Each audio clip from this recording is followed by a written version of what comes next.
गणेशाय नमः।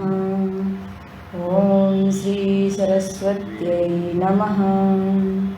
ॐ श्री गुरुभ्यो नमः। सदाशिवसमारम्भां शङ्कराचार्यमध्यमाम् अस्मदाचार्यपर्यन्तां वन्दे गुरुपरम्पराम्। मूकं करोति वाचालं पङ्गुं लङ्घयते गिरिं यत्कृपातमहं वन्दे परमानन्दमाधवम्।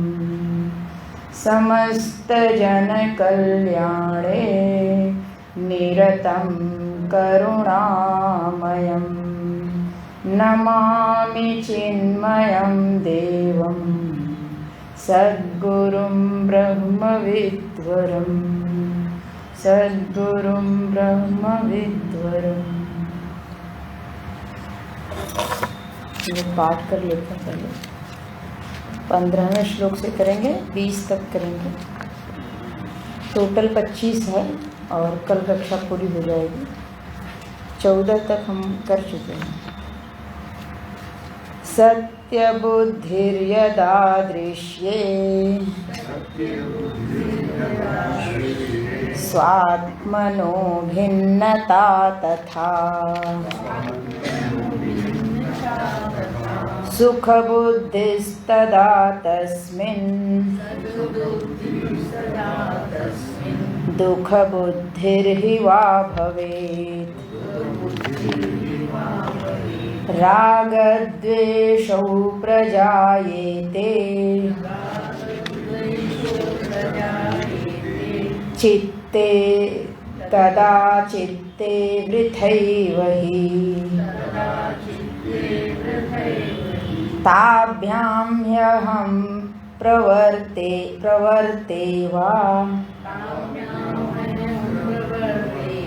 निवर्ते लोकवस्तुनि।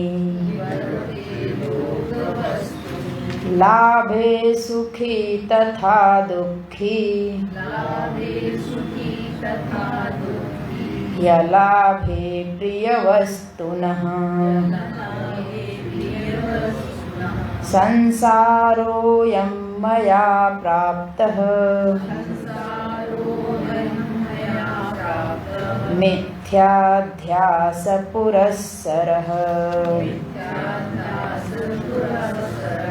उपायस्तु पुरा प्रोक्तः नारदेन युधिष्ठिरम्। चित्तदोषनिवृत्त्यर्थं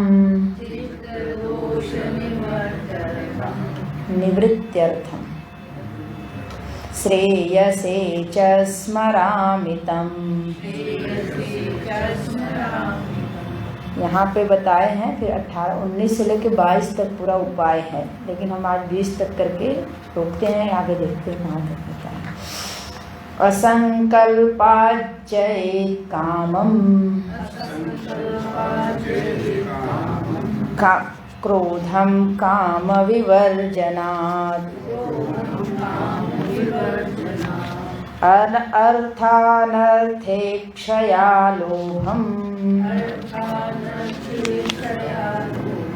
भयं तत्त्वावमर्शनात्।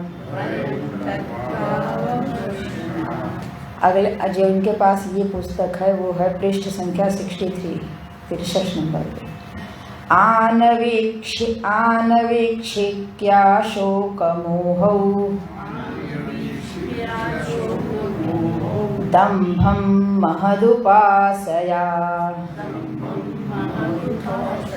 योगान्तरायान्मौनेन हिंसां कायाद्यनिहया जिनके पास ये पुस्तक है, ह आधा है, ह पूरा होगा।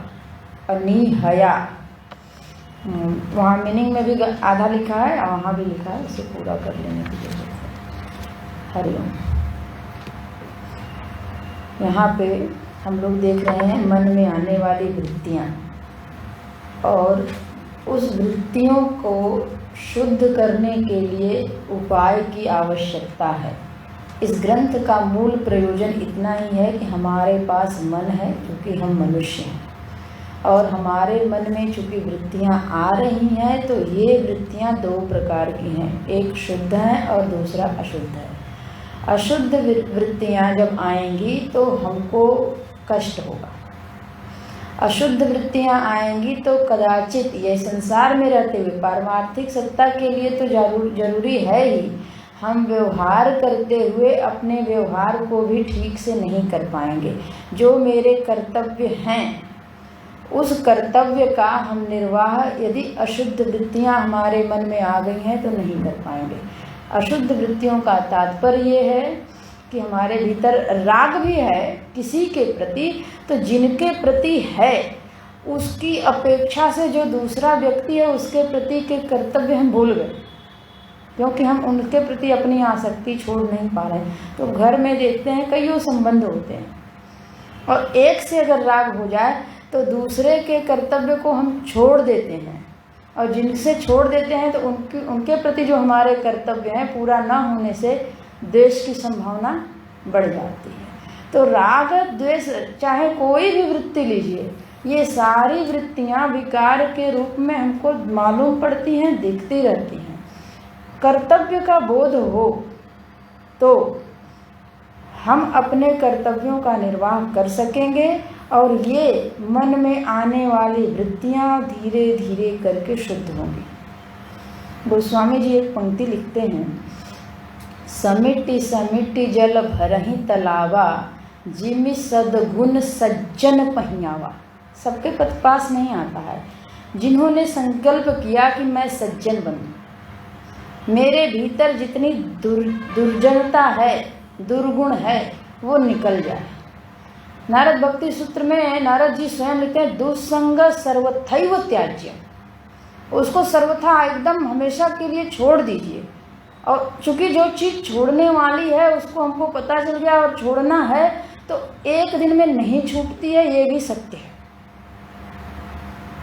इसलिए गोस्वामी जी ने कहा कि ये समिट्टी समिट्टी, जैसे तालाब है और उसके पास कोई नदी का जल आ रहा है, तो वो धीरे धीरे करके पानी रिश्ते रिश्ते आता है और एक दिन वो तालाब पूरा भर जाता है, उसके स्रोत से उसको जोड़ा गया। तो ऐसे ही हम सद्गुणों के स्रोत से जुड़ना चाहते हैं, लेकिन वो सद्गुण मेरे पास है नहीं, तो उस सद्गुण के स्रोत से जुड़ने का जो संकल्प है वो धीरे धीरे करके हमारे पास आएगा, क्योंकि हमने संकल्प लिया ना। तो जैसा हम संकल्प लेते हैं मन तदाकार होता जाता है, धीरे धीरे होता है लेकिन होता है। तो वो सद्गुण धीरे धीरे आते हैं, और आते समय कदाचित किसी को पता ना चले। जैसे हम अपने भीतर परिवर्तन कर रहे हैं।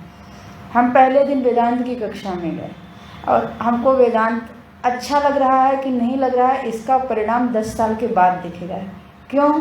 क्योंकि हमने भीतर उसको ठीक महत्व बुद्धि दिया होगा, तो उसको एक एक करके सोचेंगे, मनन करेंगे और उस सिद्धांत को एकदम पक्का कर लेंगे अपने चित्त में कि ये बात कही गई है। इसको हम व्यवहारिक धरातल पर कैसे देखते हैं, पारमार्थिक धरातल पर कैसे देखते हैं, इसके लिए शास्त्र में कहाँ कहाँ बातें किस तरीके से लिखी गई हैं, इसके लिए कौन से दृष्टांत उपयुक्त हैं, ये सब चीज़ें हम कलेक्ट करेंगे।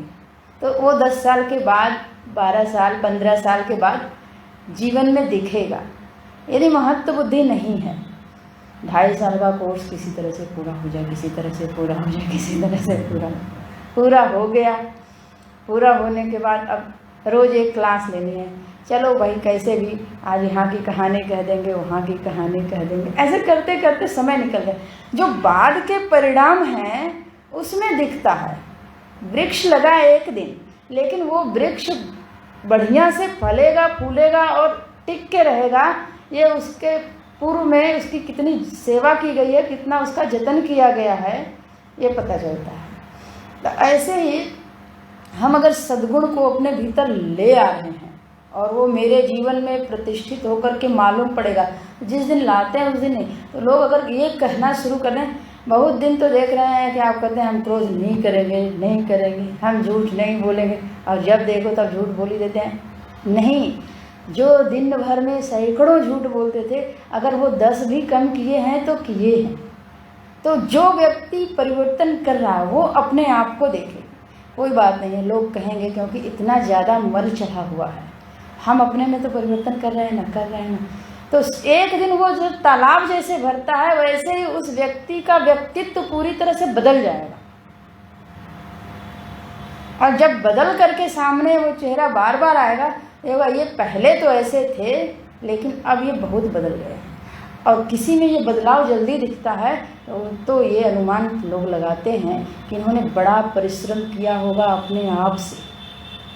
अपने भीतर का एक गुण अगर बदल गया है, उसमें थोड़ा भी परिवर्तन हर समय मालूम पड़ता है, तो आप जाने रहिए कि उस व्यक्ति को अत्यधिक श्रम करना पड़ा होगा, किया ही होगा, और दिन रात उसको लेकर के वो चिंतन मनन किया होगा, तभी ये परिवर्तन हुआ। वो मात्र एक कदम आगे चला हो तो भी, क्योंकि परिवर्तन, गोस्वामी जी लिखते हैं, मिटई न मलिन स्वभाव अभंगु। इसको, ये अभंग है, इसको भंग करना बड़ा कठिन है, लेकिन सत्संग से सठ सुधरहि सत्संगति पाई। सत्संग में उस स्वभाव को भंग करने का बल है। सत्संग श्रवण करना एक बात है, जो श्रवण किया उसको, अब चूंकि सत्संग है ना, हम हमेशा उसी के संग में रह रहे हैं, अब जो बातें कही गई हैं वो मेरे जीवन में आनी चाहिए। तो हम अब सत्य का संग कर रहे हैं, भोजन भी सत्य हो, व्यक्ति भी सत्य हो, वाक्य भी सत्य हो, विचार भी सत्य हो, भाव भी सत्य हो, हम ऐसे सत्संग में लग गए, तब जा करके वो जो पूरी तरह से स्वभाव में बैठा हुआ था अभंगु, यानी अब जाएगा नहीं, वो भी बदल जाता है। अगर बदलता नहीं तो वाल्मीकि जी हमको प्राप्त नहीं होते। उन्होंने अपने आप को कितना राम राम मरा मरा कहना शुरू किए, और वो उल्टा होकर के सीधा हुआ, और सीधा होकर के उस अर्थ ने उनके चित्त में ऐसा प्रक्षालन किया कि फिर जो स्वयं मारते थे, वो किसी पक्षी को मरते हुए देख करके, कोई शिकारी मारता है और देखते हैं तो उसके कष्ट का अनुमान लगाते हैं, और जब कष्ट का अनुमान लगाते हैं तो कैसे, अपने शरीर में भी अगर चुभेगी सुई तो इसी प्रकार का कष्ट होगा, और अपना मान करके उनको बहुत कष्ट होता है, वो श्लोक बोल पड़ते हैं। तो ऐसे परिवर्तन होता है, लेकिन परिवर्तन के मूल में ये है कि हमको परिवर्तन अपने आप में करना है। क्यों करना है? क्योंकि जो हमारे भीतर हमारा मन है वो बहुत ही मलिन हो गया है। वो मन, उस मन के साथ मुझे रहना ही रहना है। कब तक? जब तक मुक्ति नहीं हो जाएगी तब तक। शरीर बदलता है लेकिन मन नहीं बदलता है। इसी मन को, यानी यही सूक्ष्म शरीर हमारे दूसरे शरीर में, दूसरे शरीर का आकार लेता है। दूसरे शरीर, वो एक भोग स्थान है, उस स्थान को, उसको एक स्थान चाहिए जहाँ बैठ करके वो अपने कर्मों का भोग करे। तो वो शरीर बदलता है, मन नहीं बदलता है। और मन को बदलने के लिए सबसे उपयुक्त जगह है जो, वो मानव शरीर है। यहाँ पे बैठ करके हम अपने मन को खूब बढ़िया से सजा सकते हैं, जितना सुंदर हो सके। तो ये मन को सजाने के लिए है कि जैसे हमारा मन मलिन हो गया है तो उसको हम शुद्ध करें। इस ग्रंथ का इतना ही प्रयोजन है। शुद्ध हो जाएगा तो उसमें क्या होगा? उसमें भक्ति भी आएगी और ब्रह्म तत्व का ज्ञान भी होगा। साथ ही साथ जब तक हमारे पास जिम्मेदारी है तब तक हम कर्म भी करेंगे। गीता जी में जब जनक जी का दृष्टांत दिया गया, भगवान ने 3 अध्याय में दिया है, अपने भूमिका भाष्य में, जो प्रारंभ में द्वितीय अध्याय में भूमिका में भाष्य लिखते हैं, वहाँ पे भगवान भाष्यकार ने स्वयं लिखा कि यदि आपका मन यह नहीं मानने को तैयार है कि जनक जी तत्वज्ञानी हैं, तो इतनी बात तो स्वीकार आप कर ही लेंगे कि जनक जी लोक कल्याण के लिए कार्य कर रहे हैं, और लोक कल्याण का कार्य अंतःकरण की शुद्धि के लिए है। शुद्ध अंतःकरण में वो ज्ञान प्रकट होगा, तो ये मान लीजिए। दूसरा है, तत्वज्ञानी होने पर भी वो कर्म में अकर्ता भाव से रत हैं, क्योंकि उनके पास वो जो दायित्व है उसका निर्वहन कर रहे हैं। तो दायित्व के निर्वहन में ज्ञान कहीं आड़े नहीं आता, बल्कि वो स्पष्ट होता है कि मैं अकर्ता हूँ और प्रकृति मुझसे पृथक है और सारे कार्य प्रकृति में हो रहे हैं, और ये जो प्रकृति है ये सदा परिवर्तनशील है। ये सब कुछ हो जाता है। तो इसलिए हमारे पास जो सुधार करने की चीज़ है, जहाँ पे हम ज्ञान को देख सकते हैं, वो मन है। इसलिए इस मनशोधनम में कहते हैं भगवान परम पूज्य गुरु जी कि सत्य बुद्धिर यदा दृश्य स्व आत्मनो भिन्नता तथा। यदि दृश्य में आपकी सत्य बुद्धि हो गई कि ये जो कुछ भी दिख रहा है प्रपंचात्मक जगत ये सत्य है और मैं इसको देखने वाला इससे पृथक हूँ, तो दो हो गए। दो क्या, दृश्य तो अनेक हैं और मैं देखने वाला हूँ। तो जैसे मैं एक शरीर में हूँ, वैसे ये जितने शरीर में रहने वाले हैं उतने प्राणी भी हो गए। तो नानात्व तो देख लिए। जब नानात्व तो देख लिए तो कह रहे हैं कि तब आपको सब कुछ होगा।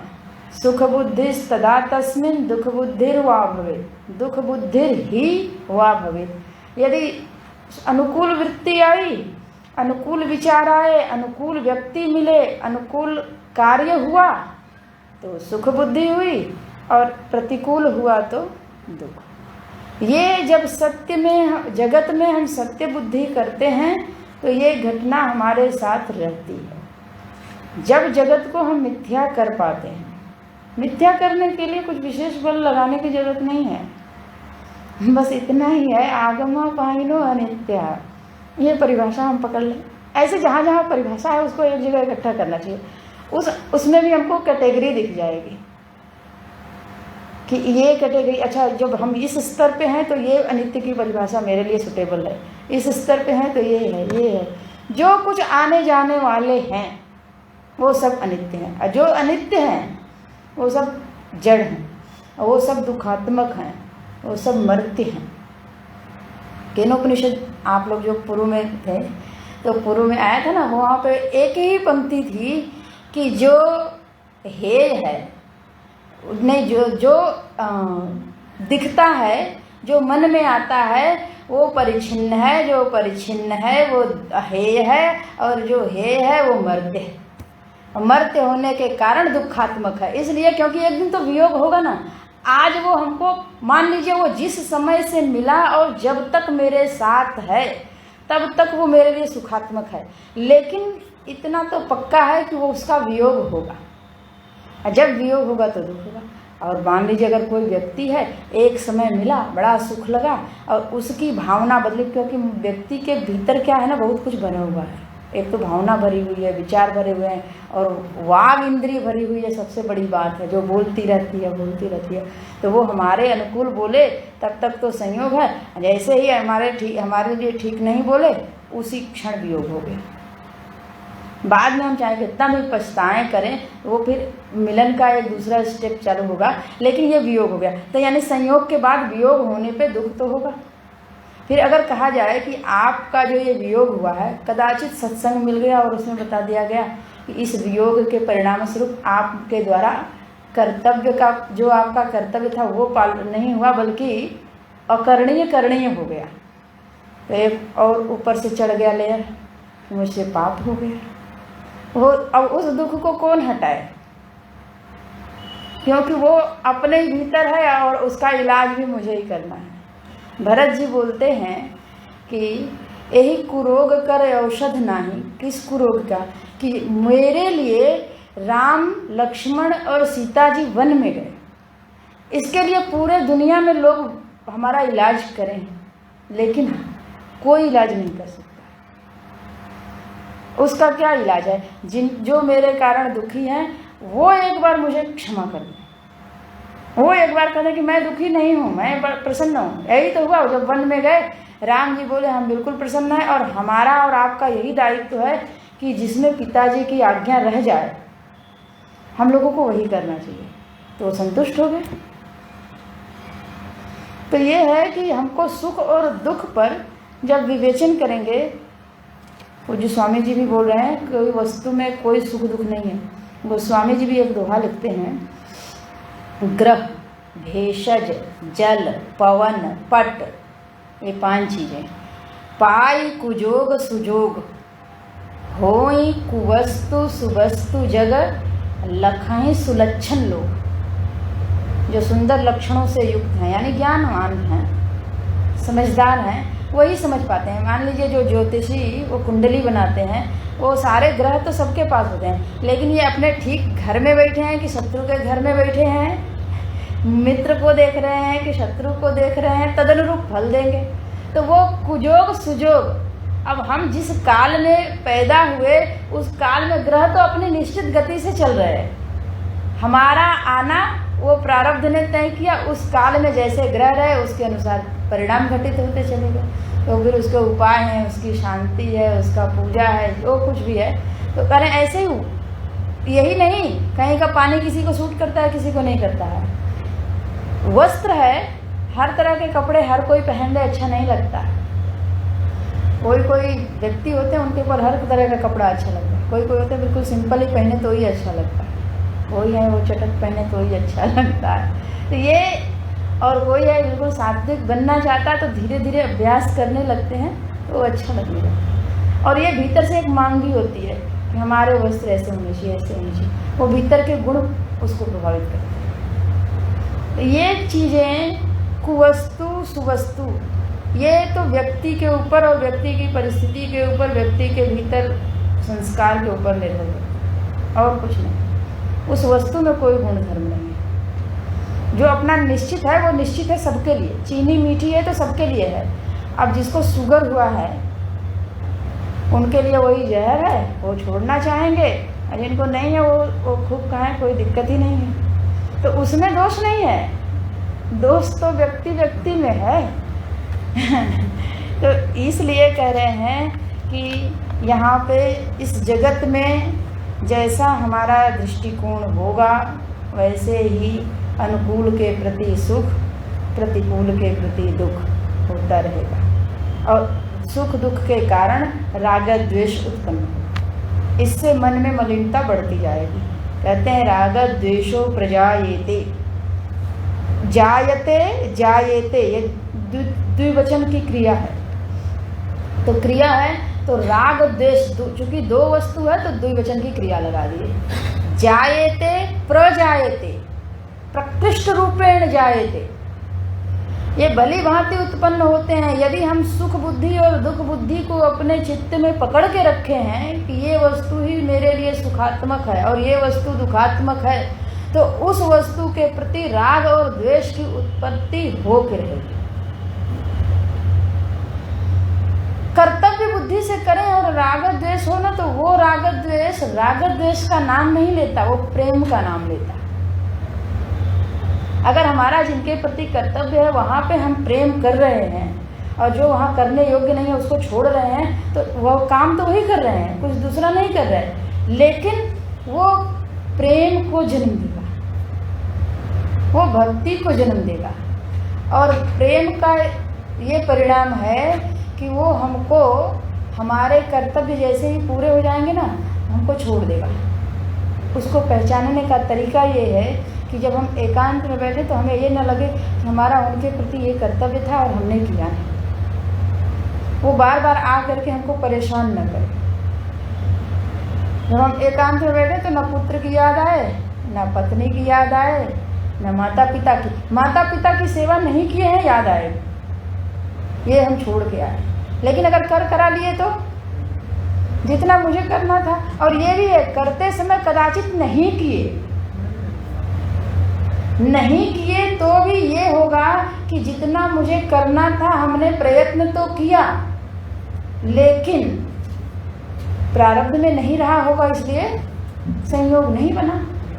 इसलिए हम कर्तव्य से न भागे, ये चीजें पता चलनी चाहिए, तब जा करके वो राग द्वेष को उत्पन्न ना करके, जब हम अपने कर्तव्य को छोड़ते हैं तभी ये राग द्वेष की पहचान करनी चाहिए कि कब राग द्वेष का रूप लेगा, कब प्रेम का रूप लेगा। प्रेम का रूप लेगा तो ये पता चलेगा कि हमने काम तो किया जिनके प्रति जो कर्तव्य था, लेकिन संभव हमने पूरा नहीं किया, हमें पछतावा नहीं होगा, क्योंकि हमने पूरा अपना जितना देना था दे दिया, उसके बाद भी नहीं हुआ।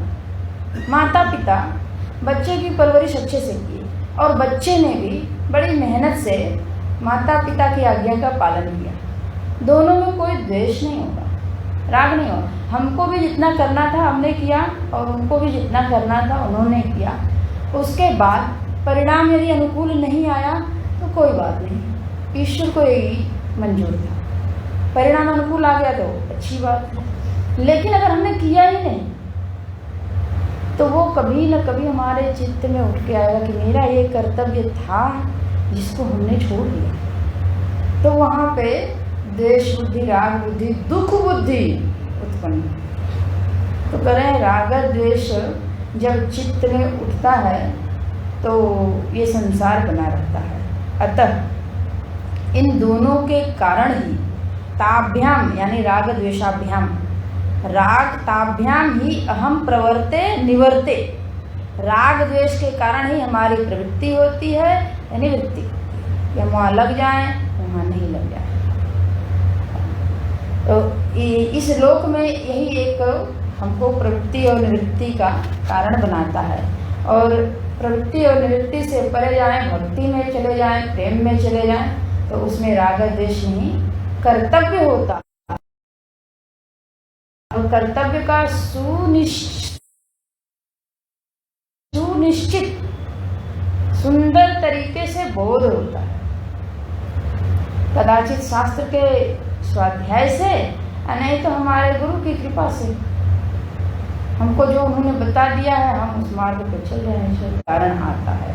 और प्रेम चित्त की शुद्धि के कारण आता है। प्रेम का परिणाम ये है कि हम किसी एक व्यक्ति में टिक के नहीं रहते हैं। प्रेम हमारे चित्त को उदार करता है। प्रेम में सबको जगह मिलती है, राग द्वेष में सबको जगह नहीं मिलती है, व्यक्ति विशेष को जगह मिलती है। ये मेरे अपने हैं और इन्हीं को जगह मिलेगी, सबको नहीं मिलेगी। अगर 20-25 का परिवार है, परिवार से यहाँ तक कि रिश्तेदार को भी वहाँ जगह मिल जाती है जहाँ प्रेम होता है। हम सबके प्रति करेंगे तो लोग कहें कि ये सिर्फ हमारे लिए ही नहीं है, सबके लिए उपलब्ध है। तो वहाँ अपेक्षा बुद्धि भी थोड़ी घटती है, क्योंकि वो स्वभाव में है प्रेम करना। कहते हैं जहाँ पे राग द्वेष होता है उसका परिणाम क्या होता है? लाभ होने पर सुख, हानि होने पर दुख होगा। और जहाँ प्रेम है, निष्कामता है, और ये प्रयोजन है कि हम परिवार के उत्थान के लिए, समाज के उत्थान के लिए, समाज के विकास के लिए जो मेरे पास सेवा है वो हम कर रहे हैं, तो वहाँ हार हो तो जीत हो तो हमारे को कोई फर्क ही नहीं पड़ता। फर्क क्यों नहीं पड़ता है? क्योंकि हमने अपना उसमें कुछ नहीं डाला है,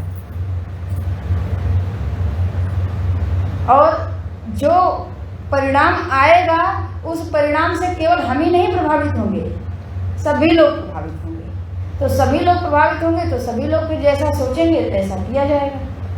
इसीलिए कहते हैं भगवान के लिए जब कोई काम करता है, अपने गुरु के लिए कार्य करता है, माता पिता की आज्ञा में रहने का सबसे बड़ा फायदा यही है कि अगर माता जी ने कह दिया 1 गिलास पानी उठाओ और ले जाओ उनको दे दो, अब वो कैसे हैं क्या है हमने उठा के दे दिया, फिर वो पानी पी करके अगर गुस्सा है पानी में, पानी ऐसा है वैसा है, ये बर्तन ऐसा, उन्होंने ही तैयार किया वो दे, तो सीधा हम क्या कहेंगे?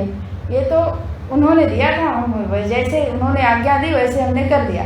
अगर वो सारा कुछ तैयारी हम कर दें, ठीक है हम दे देंगे, आप परेशान न हो। आज्ञा नहीं मानने से, अपने पे कर्तृत्व लेने से जो कुछ उसमें दोष आएगा सब अपने में लगेगा कि अरे मेरे कारण। इसलिए कोई बड़ा मिल जाए तो जिनके जीवन में मिल जाए तो बहुत ही वहाँ पे निश्चिंतता होती है।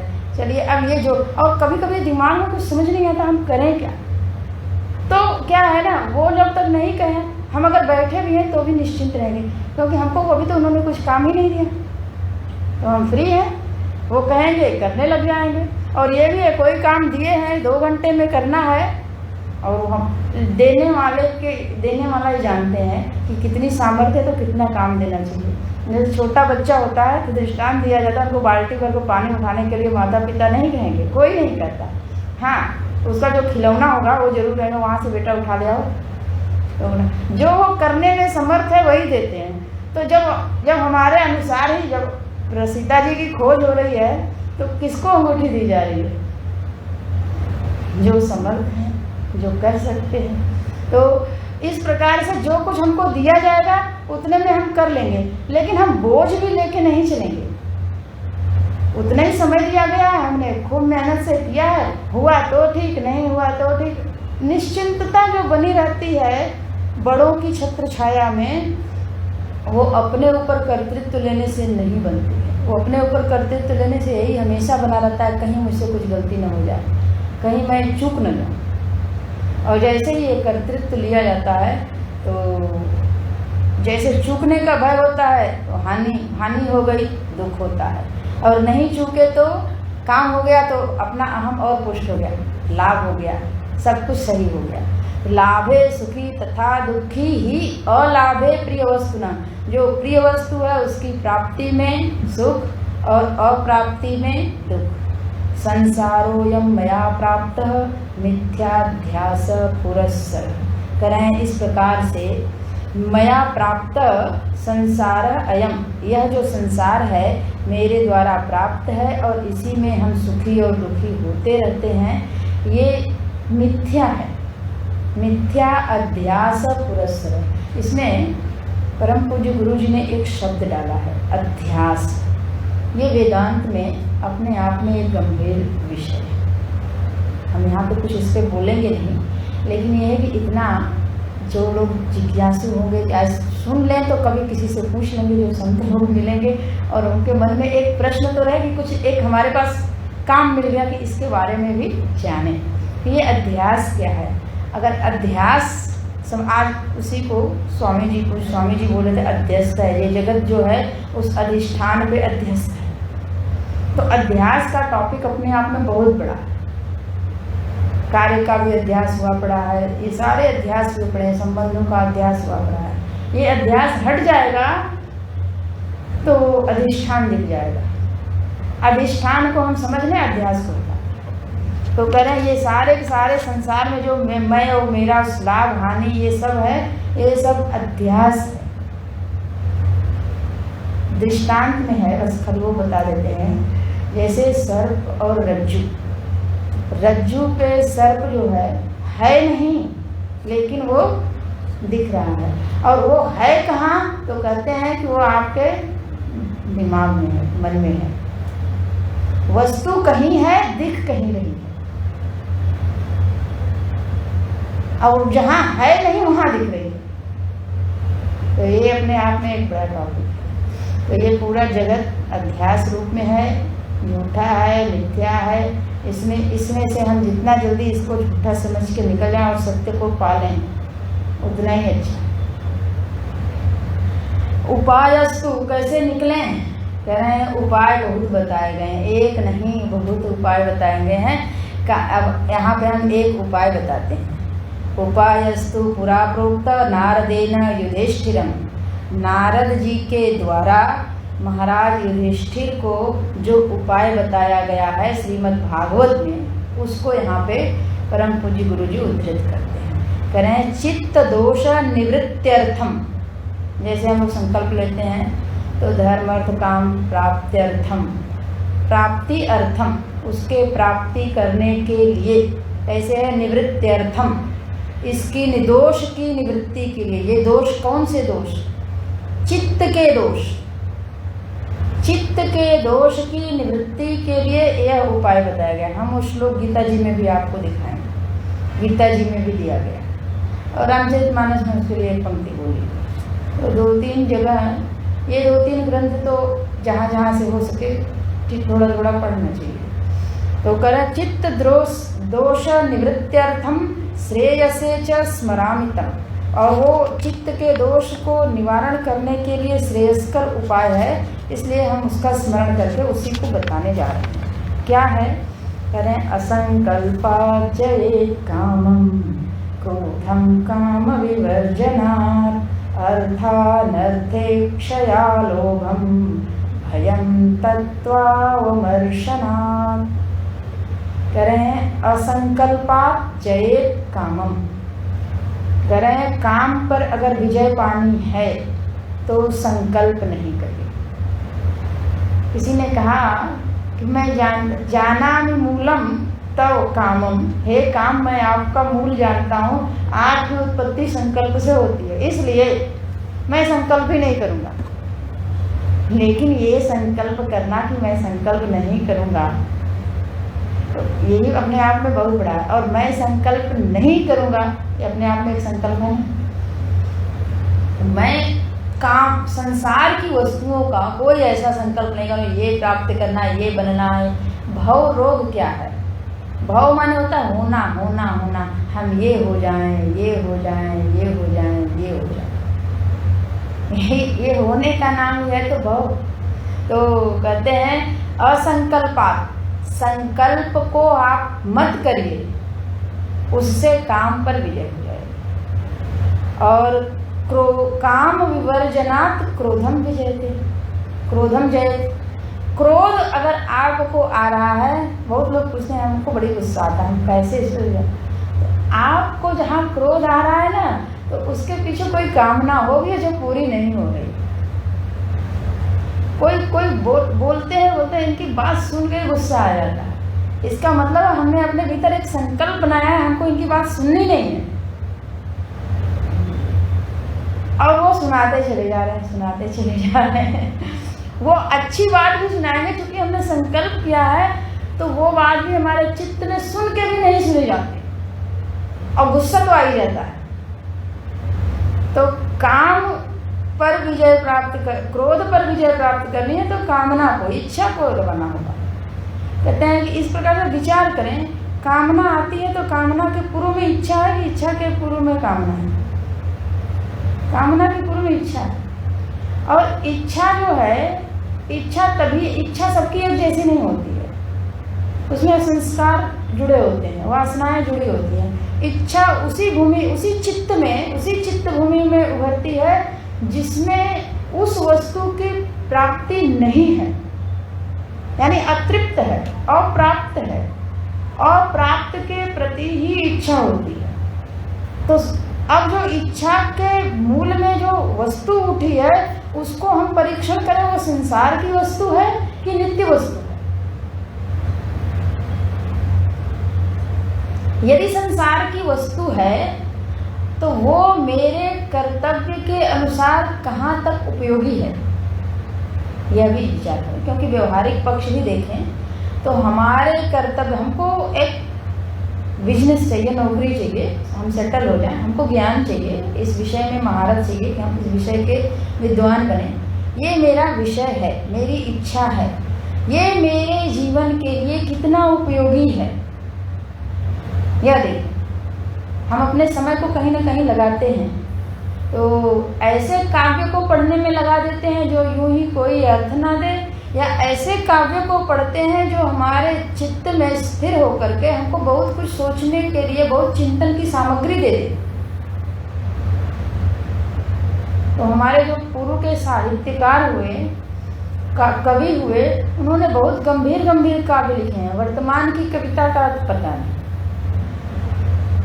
तो उसमें हमको रस भी मिलता है, अलंकार भी मिलते हैं, व्यवहारिक जीवन कैसे जीना चाहिए उसके लिए मूल्य भी मिलते हैं। लेकिन कुछ ऐसे काव्य हैं जो केवल धुन बताते हैं, बाकी उसका कोई मैसेज नहीं मिलता है।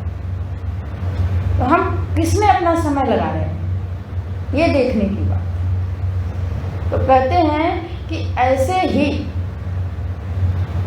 हम अपने भीतर क्रोध कर रहे हैं या कामना कर रहे हैं, तो कामना किस विषय की कर रहे हैं, उसका आगामी परिणाम क्या होगा।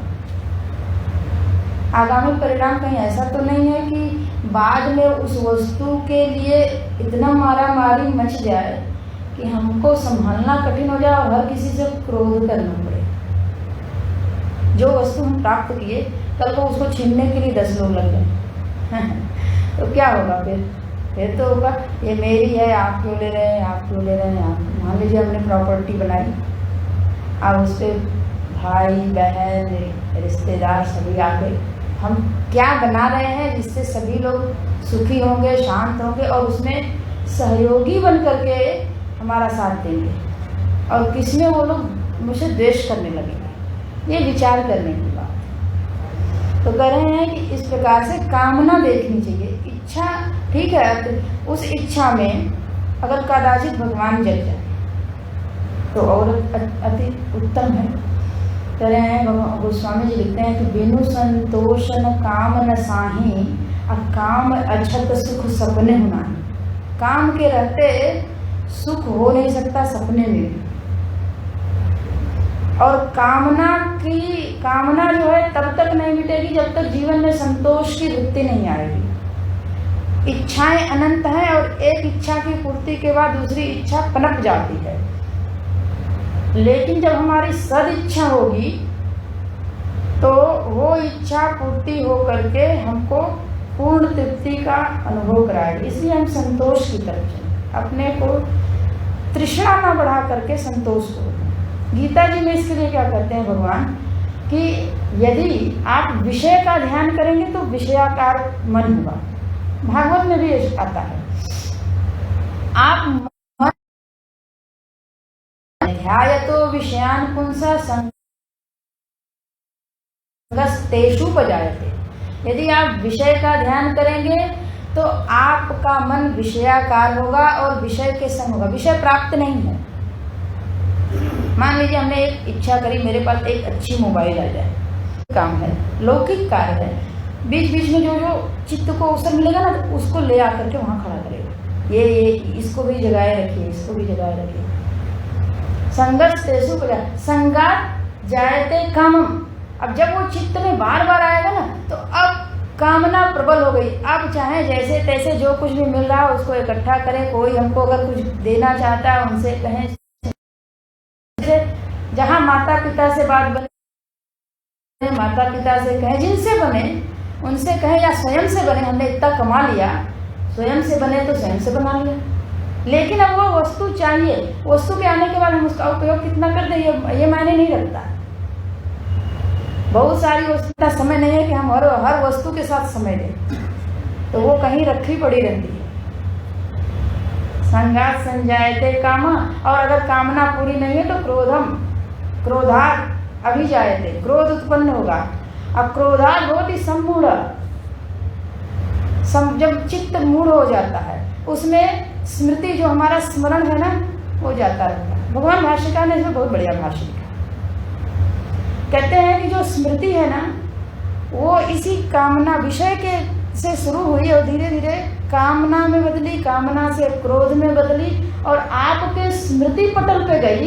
यानी जो चित्त है जहाँ पे हमने सब कुछ संयोग याद करके रखा है, तो जब जो हमारा कर्तव्य होता है ना वो उस समय पे हमको विवेक करने की सामर्थ्य नहीं देती, क्योंकि चित्त में ढेर सारे विषय हैं और वो चित्त उथल पुथल मचा रहा है, ये चाहिए वो चाहिए, अभी नहीं मिला वो, तो हम कोई प्लानिंग नहीं कर सकते। तो जो हमारा कर्तव्य है उस कर्तव्य को हम छोड़ देते हैं। उस समय हमारे बुद्धि में बात ही नहीं आती कि इस समय हमको क्या बोलना चाहिए, इनके साथ कैसा व्यवहार करना चाहिए। जो शास्त्र से, जो आचार्य से हमने उपदेश सुना है ये वहाँ पे लिखे हैं। जो उपदेश सुना गया है और हमने बड़ा मन में अपने धारण करके रखा है कि ये उपदेश है, अरे वाह अब तो हमको आगे ऐसी परिस्थिति आएगी तो यही करेंगे। लेकिन जब वो परिस्थिति आती है तो हम भूल जाते हैं। जैसे कि कर्ण को शाप मिला, आपको ठीक समय पे वो विद्या भूल जाएगी जब उसकी ज़रूरत पड़ेगी। तो यही है, हमको जब ज़रूरत पड़ेगी तो मन से वो ज्ञान विलुप्त हो जाएगा।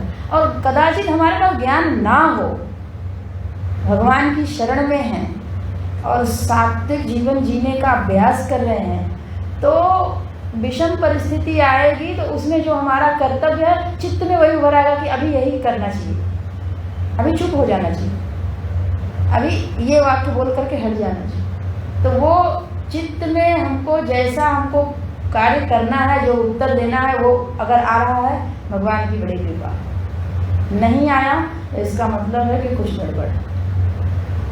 वहाँ पर लिखते हैं कि जो बुद्धि का नाश है, तो बुद्धि तो नष्ट नहीं होती है, बुद्धि तो रहेगी आप में, लेकिन बुद्धि में कार्य और करणीय और अकरणीय, कार्य और अकार्य ये शब्द है, यानी जो हमारा कर्तव्य है और जो हमारा कर्तव्य नहीं है, इनके बोध की योग्यता चली जाती है।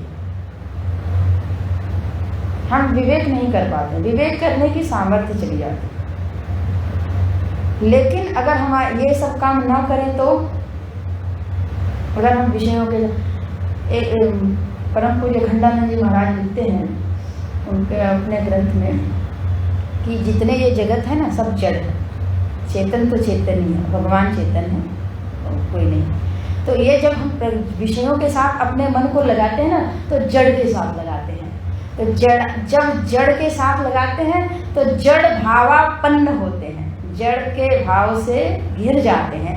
तो जड़ भावापन्न होने से हम भी जड़ी हो जाते हैं। आज हम देव बने बैठे हैं ना, तो हम जड़ हो जाते हैं। और जब चित्त को चेतन में लगाते हैं, ईश्वर में लगाते हैं, तो चेतन भावापन्न होता है चित्त। तो चेतन भावापन्न होने से वो चेतन में स्थिर रहता है, चिदात्मा में स्थिर रहता है। तो हम अपने चित्त को जहाँ लगाते हैं वही होते हैं। तो हमको यहाँ पे सूत्र दिया गया कि आपको अगर कामना पर, इच्छा पर विजय प्राप्त करनी है तो सबसे पहले हमको ये चाहिए, ये चाहिए, ये ऐसे संकल्प का त्याग करें, छोटे छोटे संकल्पों का त्याग करें। जो बड़ा कर्तव्य है उसको करते हुए छोटे संकल्पों को, मान लीजिए हमको ये है कि आज शाम को हम यही भोजन करेंगे, हमने तय कर लिया है कि हम हर हफ्ते में ये भोजन तो करते हैं, ये संकल्प हम छोड़ दें। परिवार वालों की जो इच्छा, घर में जो बनेगा वही करेंगे, बहुत छोटा सा संकल्प है। ऐसे आज हमें गुस्सा आएगा, मुझे पता है आज उन्होंने ये काम नहीं किया है और पता चल गया तो गुस्सा आ रहा है, लेकिन अब जब पहले से ही पता है और भी संयोग बना नहीं है जिनके ऊपर गुस्सा करना है, तो तब संभाल लें अपने आप को। सामने पड़ गए तब तो कोई बात नहीं, लेकिन जब नहीं पड़े हैं और चित्त में आ गया है, अभी 1 घंटे बाद मुलाकात होगी, 2 घंटे बाद, तो उसी समय मन को धीरे धीरे समझाते हुए चलें। जब 2 घंटे बाद वहाँ पहुँचेंगे तो आज नहीं करते हैं, छोड़ देते हैं। फिर यह है कि जब बिल्कुल वो ठीक मूड में होंगे तो कह देंगे कि देखिए ऐसे जब आप काम करते हैं तो मुझे गुस्सा आ जाता है, मुझे क्रोध आ जाता है, तो आप मुझे क्रोध दिलाने का प्रयास ना करें तो अच्छा होगा, मेरे ऊपर कृपा करें। तो ऐसे एक बार कह के तो देखें। कहने का तात्पर्य है कि पहले दिन ही हम बहुत बड़ा संकल्प ले लें कि अब हम बस इस आसन में बैठ जाएंगे, कुछ ना करेंगे, तो ये गलत हो जाएगा। हम छोटे छोटे संकल्प लें। 4 बार चाय पीते हैं तो 2 बार का छोड़ेंगे, 2 बार करेंगे, पूरा भोजन कभी ना छोड़ेंगे। लेकिन ये है कि हाँ, शरीर जितने से सही सज जाए, अपनी साधना कर सके उतना करेंगे, स्वाद में नहीं जाएंगे। एक दिन मौन रखेंगे, एक दिन क्रोध नहीं करेंगे, एक दिन सबसे प्रसन्न होकर बात करेंगे, इत्यादि इत्यादि। ऐसे छोटे छोटे संकल्प करने से उस मन में बल आता है, सामर्थ्य आता है। मन भी आखिर हमारे भीतर एक करण के रूप में है, तो उस करण में सामर्थ्य बढ़ानी पड़ती है। तो काम को जीतने के लिए संकल्प का त्याग करें और क्रोध को जीतने के लिए कामना का त्याग करें। तो एक एक स्टेप जब हम चलते जाएंगे तो ये धीरे धीरे होता चला जाता है। ये स्टेप आखिर उन ऋषियों ने खोजा है, यही क्रम है। यहाँ तक कि जब हम वैराग्य की साधना करते हैं और सिद्धावस्था तक जाते हैं, उसमें भी क्रम है। सबसे पहले हम सत्कर्म करेंगे, सत्कर्म का जब परिपाक होता है तब जाके हम निष्कामी होते हैं। उस निष्कामता के बाद वैराग्य पुष्ट होता है, तब जाकर के हम भगवत भक्ति कर पाते हैं। दूसरों के लिए दूसरों के संकल्प को अपना संकल्प मानना शुरू करते हैं, वो उसके लिए भी एक क्रम है। तो करें इस प्रकार से, ये करें अर्थ अनर्थ इक्षया लोभम भयम, ये जितने हैं अर्थ अनर्थ इक्षया, ईक्षण करना यानी देखना, ये सब लोभ और भय ये सब के सब चले जाएंगे, हट जाएंगे और चित्त शुद्ध हो जाएगा। केवल तत्व अवमर्शनात्, तत्व का दर्शन हो जाएगा, तत्व का बोध हो जाएगा, तत्व की प्रतिष्ठा हो जाएगी, तब ये सब के सब चले जाएंगे। लेकिन इसके लिए हमको अपने भीतर का क्रोध छोड़ना पड़ेगा, काम छोड़ना पड़ेगा, और क्रोध और काम पर विजय पाने के लिए संकल्प छोड़ना पड़ेगा। काम, क्रोध और लोभ, इसी तीन को नरक का द्वार बताएगा। नरक माने क्या? इन्हीं तीनों के कारण हम परेशान रहते हैं। नरक माने वही लोग ना जहाँ दुख मिलता है, इन्हीं के कारण तो हम दुखी होते रहते हैं, परेशान होते रहते हैं, और चित्त मन मुझे शांति से बैठने नहीं देता, उसी मन को हम चित्त करते हैं। तो इस प्रकार से यहाँ साधना बताए। फिर 20वें में भी ऐसे ही है, क्या कहते हैं कि किससे क्या होता है, किससे क्या होता है, देखते हैं।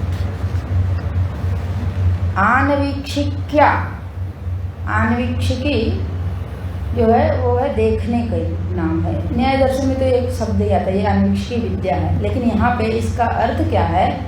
आनवीक्षिक्या शोक मोह, एक उपाय। दूसरा है दंभम महदुपासया, ये दूसरा उपाय है। योगांतरायान मौनेन, तीसरा है हिंसाम कायाद्यनिहया, 4 उपाय। कह रहे हैं यदि आपको शोक और मोह पर विजय प्राप्त करना है तो आपको आनवीक्षिकी करना होगा, यानी आपको सत्य का पक्ष लेना होगा, न्याय करना होगा, राग द्वेष से हट करके तटस्थ होकर के किसके प्रति हमारे क्या। बड़ा बढ़िया दृष्टांत दिया जाता है कि जैसे जज हैं, तो जब वो जज की कुर्सी पे बैठे हैं और पुत्र कटघरे में खड़ा है, तो उस समय वो पिता धर्म निभाएं कि जज का धर्म निभाएं। तो जज का धर्म निभाएंगे तो ही वो न्याय कर सकेंगे। तो शोक और मोह, अर्जुन को शोक हुआ, क्यों? क्योंकि उन्हें ये पता नहीं था कि मैं योद्धा हूँ कि मैं पितामह का पौत्र हूँ। कर्तव्य के प्रति अपनी पहचान भूल गए, मैं कौन हूँ, मेरे कर्तव्य क्या हैं। जब हम ये भूल जाते हैं, और ये लेकिन ये याद करना बड़ा कठिन है, कहना बड़ा आसान है। मैं कौन हूँ और मेरे क्या कर्तव्य हैं, इस पर मीमांसा की जाए तो ये अपने आप में बहुत बड़ा टॉपिक है। क्योंकि मैं एक उपाधि से विभूषित नहीं हूँ,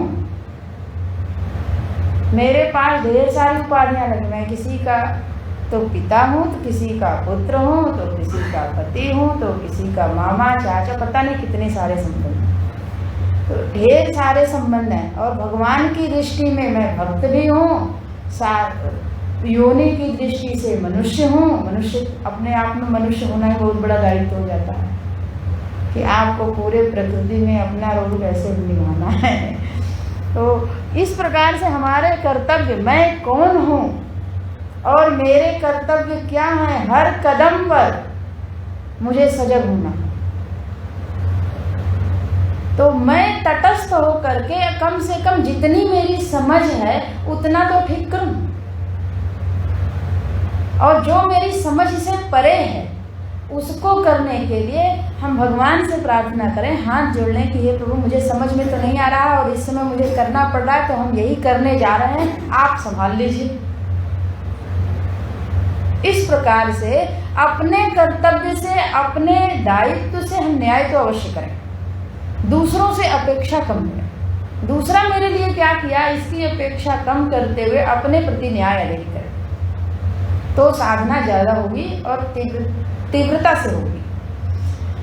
और दूसरे अगर सहयोगी बन जाएं, वो अपने कर्तव्य का निर्वाह भी ठीक से करें, तो आप यह मानिए कि भगवान की बड़ी कृपा है कि आपके साधना को बड़ा ही जल्दी से सफलता मिलने वाली है। वेग में होगा, उसमें वेग बढ़ जाएगा, उसमें तीव्रता आ जाएगी। अन्यथा प्रतिकूल परिस्थिति में करना वो बहुत परीक्षा की घड़ी होती है। अनुकूलता बन जाए तो मान लीजिए भगवान बड़ी कृपा की है, और प्रतिकूलता बनी है तो मानिए कि विशेष कृपा है, क्योंकि वो विशेष रूप से मेरे ऊपर दृष्टि रखे हुए हैं कि देखें ऐसी परिस्थिति में ये करता क्या है। यदि विशेष कृपा में कोई संभल गया तो भगवान उसको फिर अपने बहुत निकट रखते हैं, और साधारण कृपा में अगर संभला है तो भी कोई बात नहीं है, भगवान की सन्निधि प्राप्त। विशेष कृपा में कोई संभल गया तो भगवान बहुत जल्दी अनुग्रह करते हैं। तो ये है भगवान की कृपा कि हम अगर अपने कर्तव्यों के प्रति तटस्थ होकर के ठीक से न्याय करते हैं तो हमारे भीतर अविवेक, मोह यानी अविवेक, अज्ञान कम रहता है। धीरे धीरे ज्ञान की जो दृष्टि है ना वो बढ़ने लगती है। हम नित्य अपने बारे में चिंतन कर रहे हैं, कहाँ हमारे लिए क्या करना है, क्या करना है, तो हमारा कर्तृत्व जो है वो स्पष्ट होने लगता है, तो अविवेक कम होने लगता है। और अविवेक जब कम होगा और हम ठीक ठीक से कर्तव्य का निर्वाह कर रहे हैं तो सफलता असफलता बहुत मायने नहीं रखती है, जो हो जाए वही ठीक है। इसलिए हमको शोक नहीं होता, चिंता नहीं होती, हम परेशान नहीं होते। तो इस तरीके से ये तटस्थता का है कि अपने कर्तव्यों को देखिए, न्यायपूर्वक कर्म करिए, न्याय पर दृष्टि रखे रहिए, तो आपके शोक और मोह का निवारण हो जाएगा। ये उपाय है। कहते हैं महद उपासया दंभम जयति, दंभ पर जय हो जाएगा। महद की उपासना करने से, श्रेष्ठ की उपासना करने, श्रेष्ठ के समीप रहने से। दंभ यानी एक ऐसी वृत्ति है कि हम जितना है ना उससे ज़्यादा अपने आप को बताते हैं। तो जब बड़ों के बीच में बैठेंगे तो वहाँ पे यही बताया जाता है कि आप जितना है ना उससे कम अपने आप को आंकिए, अहंकार को जितना दबा के रखिए। तो कम से कम इतना तो है कि हम अपने आप को दबा के ना रखें, जितना है उतना तो बने रहें। बहुला वृत्ति तो ना आए कि हम ध्यान तो है मछली पे और लोगों को दिखा रहे हैं कि हम ध्यान में हैं। एकाग्रता ऐसी है कि ध्यान में है और दृष्टि कहीं और है। तो ऐसी स्थिति महद उपासना से, श्रेष्ठ की उपासना से जाती है। उपासना यानी उप आसन, उनके समीप रहने से। कोई श्रेष्ठ व्यक्ति मिल गए, महापुरुष मिल गए, संत मिल गए, आचार्य मिल गए, गुरुजन मिल गए, तो कुछ नहीं मिले हैं तो माता पिता तो मिले ही हैं। हर किसी को, चाहे जो कोई भी है, जहाँ बैठा है वहाँ ही उससे बड़े एक व्यक्ति बैठे हुए हैं। तो उन बड़े को वो अपने सामने रखे और उनके सामने जाने में हिचक ना करें। क्या होता है, बड़े से लोग कटते हैं, दूर रहते, ताकि वो कुछ टोके नहीं, कुछ कहे नहीं, कुछ कहे। उनके पास रहें, उनकी उपासना करें। उनके उपासना का अर्थ है कि उनके समीप रहें। दूसरा है कि उनके जीवन में जो जो आचरण है उन आचरणों को हम अपने जीवन में भी आचरित करें। जब जिनको कोई भी मान लीजिए बड़ा नहीं मिला है तो भगवान तो है, भगवान के पास बैठे।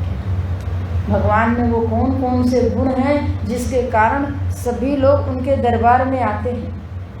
विचार करें उन गुणों को। कृपालु हैं, सबके और गुणों को दूर तो करते हैं, सबके जो दोष हैं ना उसको क्षमा कर देते हैं।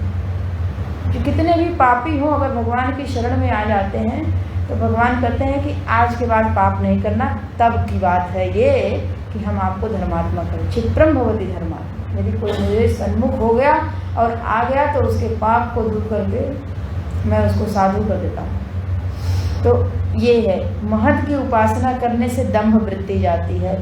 मौन योगांतरायान मौने न, मौन की साधना करने से, मौन की व्याख्या भगवान भाष्यकार ने किया है गीता जी के भाष्य में, संयत वाक, उतना ही बोले जितने से काम चल जाए।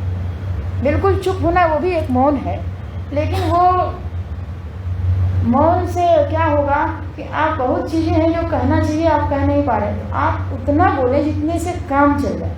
यदि एक शब्द से काम चल जाए तो एक वाक्य बोलने की जरूरत नहीं है। एक वाक्य से चल जाए तो बहुत उस पर भाषण देने की ज़रूरत नहीं है। हाँ, जहाँ किसी बात को समझाने के लिए ही आपको प्रस्तुत किया गया हो तो हाँ, जितना आप एक्सप्लेन कर सकें वो करने की ज़रूरत है। मौन के द्वारा आप योग की साधना को कर लीजिए, अपने भीतर ये करिए। और कह रहे हैं हिंसा पर विजय पानी हो तो कायादि अनिहया, ये जो जितनी शारीरिक क्रियाएं हैं इनको जितना कम करेंगे उतना हिंसा कम होगी। जितना हम कम चलेंगे उतनी चींटियाँ कम मरेंगी। हमारे पैर के नीचे पता नहीं कितने लोग आ जाते हैं और मर जाते हैं। ऐसे ही ये एक कायादि अनिहया, यानी कि जितनी हम शरीर से चेष्टा करते हैं, तो शरीर में हमारी इंद्रियां भी हैं। हम किसी को देख रहे हैं और बड़ा क्रोध भरी दृष्टि से देख रहे हैं तो इनसे ही कर रहे हैं। बेचारा देख के परेशान हो रहा है कि हमने ऐसा कुछ किया नहीं, मुझको इतना काहे भूल रहे हैं लोग। तब कोई किसी को कठोर बोल दिए, वाणी का जो आवाज़ है उसको थोड़ा सा तेज कर दिया। इतना तेज क्यों बोल रहे हैं? क्योंकि तेज सुनने की मेरी आवाज़ नहीं है, क्षमता नहीं है, और तेज सुनने से मुझे कष्ट होगा। हमको इधर आइए, ऐसे क्यों कर रहे हैं, थोड़ा आ जाइए, ऐसे उसी शब्द को थोड़ा नरम बना के बोला जा सकता है। तो इस प्रकार से शारीरिक चेष्टा करें तो ठीक करें। इसी को शील स्वभाव भी कहा जाता है। शील स्वभाव का तात्पर्य है कि हमारा पूरा का पूरा आचरण ऐसा है कि दूसरा देखते ही आनंदित हो जाता है।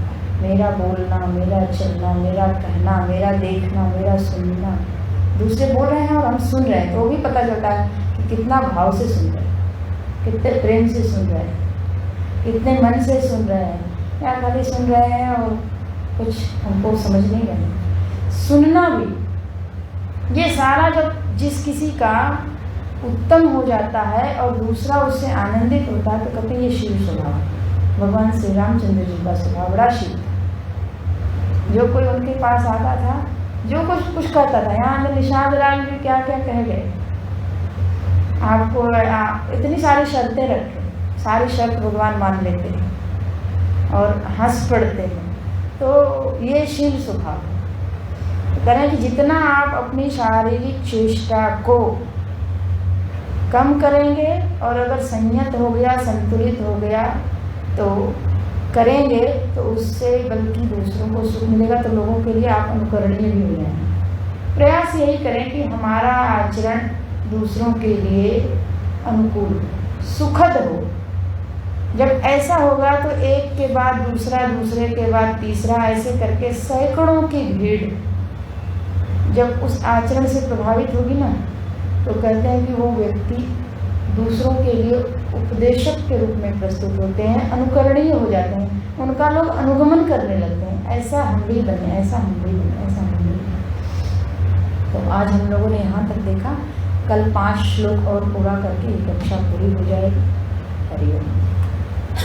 ओम पूर्णमदः पूर्णमिदं पूर्णात् पूर्णमुदच्यते पूर्णस्य पूर्णमादाय पूर्णमेवावशिष्यते। ओम शांति शांति शांति। हरि ओम।